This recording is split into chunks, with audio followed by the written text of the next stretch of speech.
So if I may, just last two questions, right? There is one question posted right at the beginning, Jerry. There is the mentioning of this company A closure.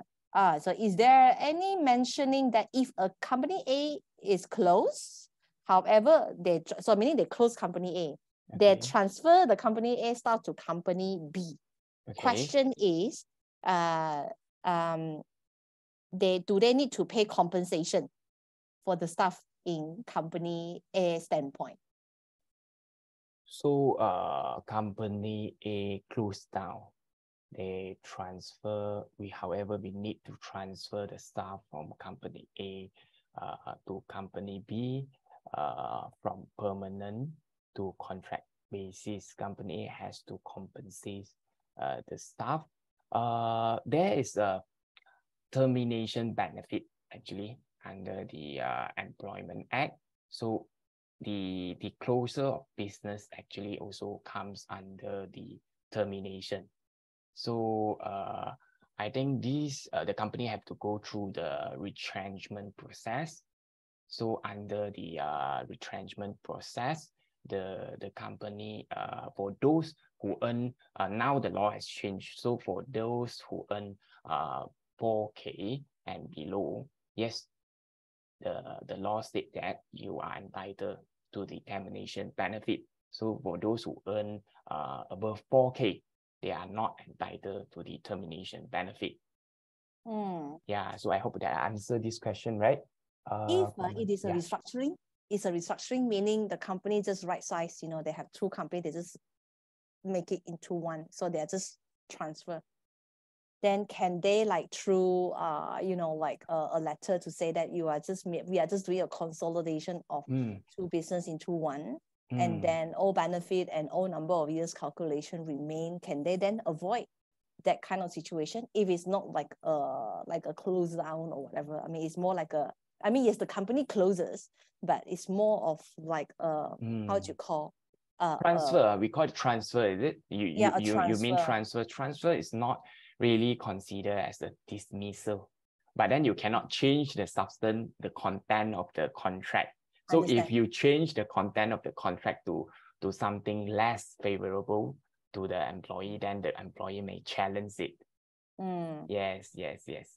So ladies and gentlemen, if the employee, if the employee challenges it, then they leave the employment, then it can be a constructive dismissal. So Section 20 will kick in. Yeah. So at the end of the day, I think the Employment Act actually does a lot more, making it how to call transparency in the responsibility of the employer and the rights of the employees, and then how to actually reach that balancing act. Now, I would like to conclude today's sessions. I'd like to conclude today's session with just a few of these slides of mine. Okay, hold on. Oh, it's not launching. Okay, I hope everyone can see my slide. Okay. Now, a concluding remark: the current HR trend and challenges that we see. If we look into ASEAN, right? We look into Malaysia, we realize that currently our shortage of skilled workers. Yeah, Tim, maybe we'll need your help to mute the participants. Yeah, shortage of skilled workers at the moment, as far as the statistic shows under this ASEANbriefing.com. All right, it shows that only 28% of the Malaysian workforce is actually classified as a highly skilled. And then our employers' approach at the moment are very reliant on cheap and unskilled foreign labor at the moment. That is our current challenges in our current setting. And in Singapore, they are not faring much better than us. They are facing with their aging problem. By the year 2030, they themselves see that one in every 4 Singaporeans is actually going to be at the age of 65. Yeah, over the age of 65. So they are actually having a lot of pressures whereby their governments will need to really, really put a lot of effort and cost onto their healthcare, their pension, as well as their long-term economic growth. So hence, then they need younger generation to support Singapore economy. And as a result, last year itself, the year 2022, Singapore has announced that their retirement age is now going to be 63. Yeah, so they are nowhere less challenging than whatever that we are having. If we are talking about, say, for example, Vietnam as well as Indonesia, you see that everyone is actually facing this shortage of skilled labor, right? Vietnam is actually seeing a lack of 70,000 IT workers on a yearly basis, and the trade war has actually aggravated that shortage actually further. Right, so yes, everyone say that Vietnam is booming, but then they are also having their fair shares of this talent issue. The cost of talent also goes up. And Indonesia, yeah, out of their 280 million populations, their skilled workers are only 55 million. But then 55 million is already bigger populations than our Malaysian population as a whole, right? So, so if we are looking at what are the main attritions of our staff turnover, what we are seeing is they may see that at their current position, they are actually having their limited career advancement being one of their reasons. Yeah, from a survey done by Mercy 2021. All right, and then they are dissatisfied with their pay. They think that they should actually be paid higher, and they feel that the neighboring country or other countries are actually paying higher. So hence they ought to leave, right? So if we looked into what would then be the minimum wage across the ASEAN, for example, then when I get my staff to actually pick up this number, we realize that Malaysia, when we talk about minimum wage right now, monthly wage, we are actually trying to work at US dollars 275 being our minimum wage. But if you look into our neighboring countries, like for example, Singapore, they don't deal with the minimum wage because they are high in capital anyway. You look at our neighboring country like Indonesia, as well as Thailand, China, and Philippines, yeah, to be surprised. Vietnam was still low. You see that the minimum wage at this country that are actually highlighted in golden box was actually having a higher minimum wage. So meaning some of our talent in Malaysia may actually leave Malaysia to go for some of this country. They may not actually end up in New Zealand or Australia. They may actually just go away just by the neighboring country that we are looking at. So basically other factors that the employees are looking at today includes more than just a financial initiative. They wanted to see the company cultures, whether it is a great place to work, that feel good factor become an important one. And the pandemic has actually highlighted the needs for employers to focus on retaining the talent, the employees, we now have to see how are we going to retain. In fact, last year, I believe most of Malaysians, we are actually experiencing this mega shift in talent. Syarikat was also facing a really big challenge last year. We had a turnover actually about 30% left, and then of course we recruit them back, but then we actually experienced that ourselves. It was a tough year last year. Then this year we are cautious, to be honest. So nowadays, staff are actually looking for culture, the working place flexibility. This is actually from a research that was actually done, being one of the few key factors in retaining the employees, right? So what's the headwinds ahead for our employers today, right?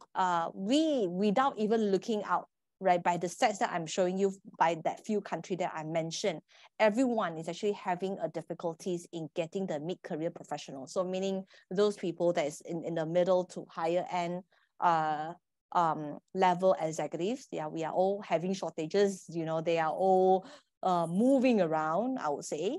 And then 40% reported that it's difficult to actually get senior executive, and 10% reported that it's actually very difficult to even get the entry-level staff.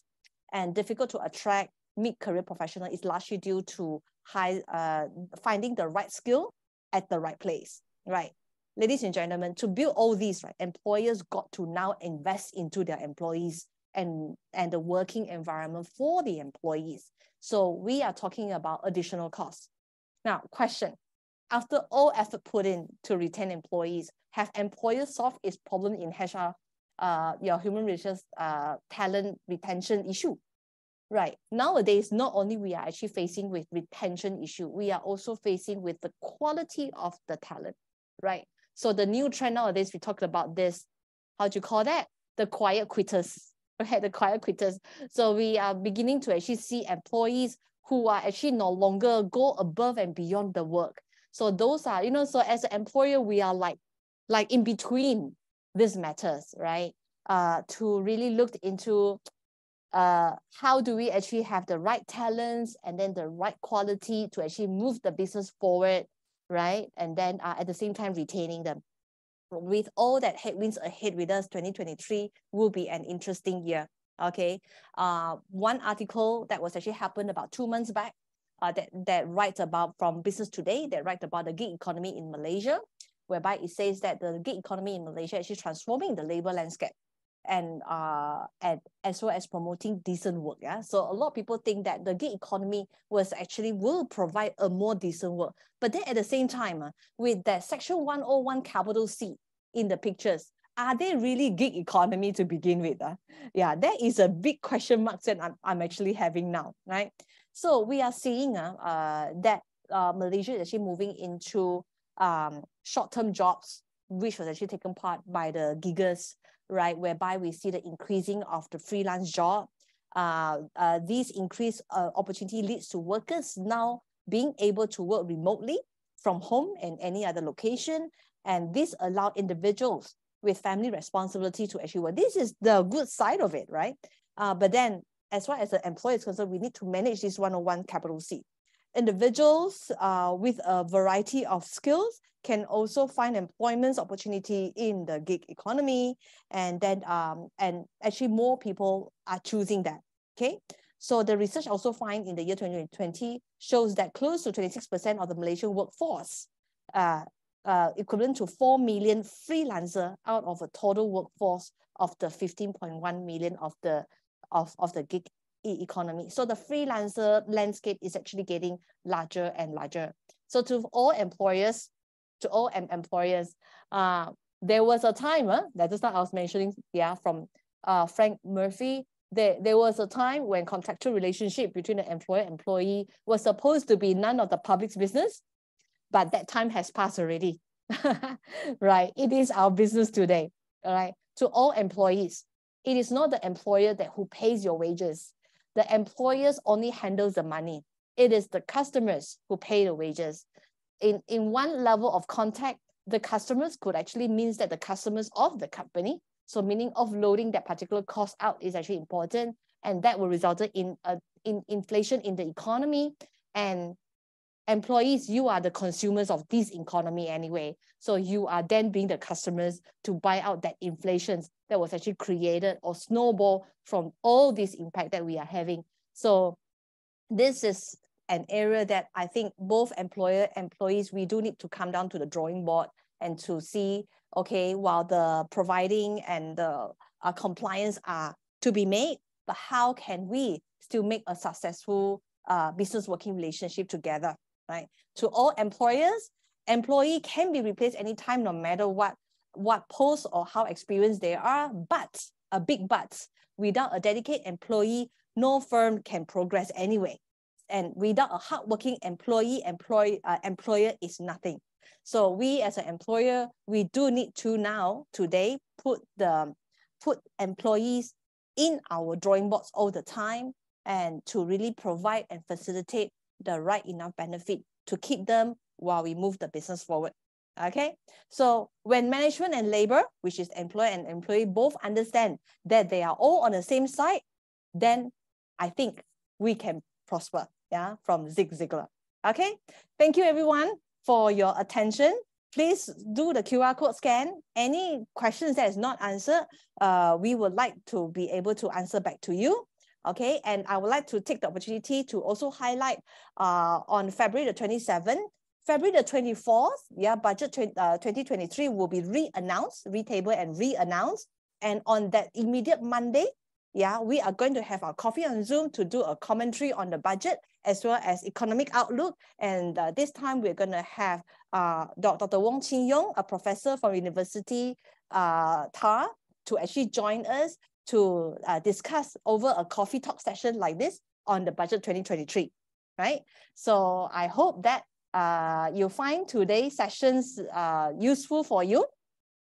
All right, and thank you, Jerry, for your participation. Sorry to take much longer time than expected. No problem. Marcus, did we manage to answer those questions in the chat room?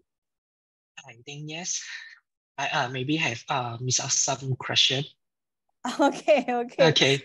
So those of you, if we have happened to miss out your question not being answered, yeah, please send your question into the WhatsApp number that was actually informing you to actually join. I hope everyone, you find today's sessions a useful one for you.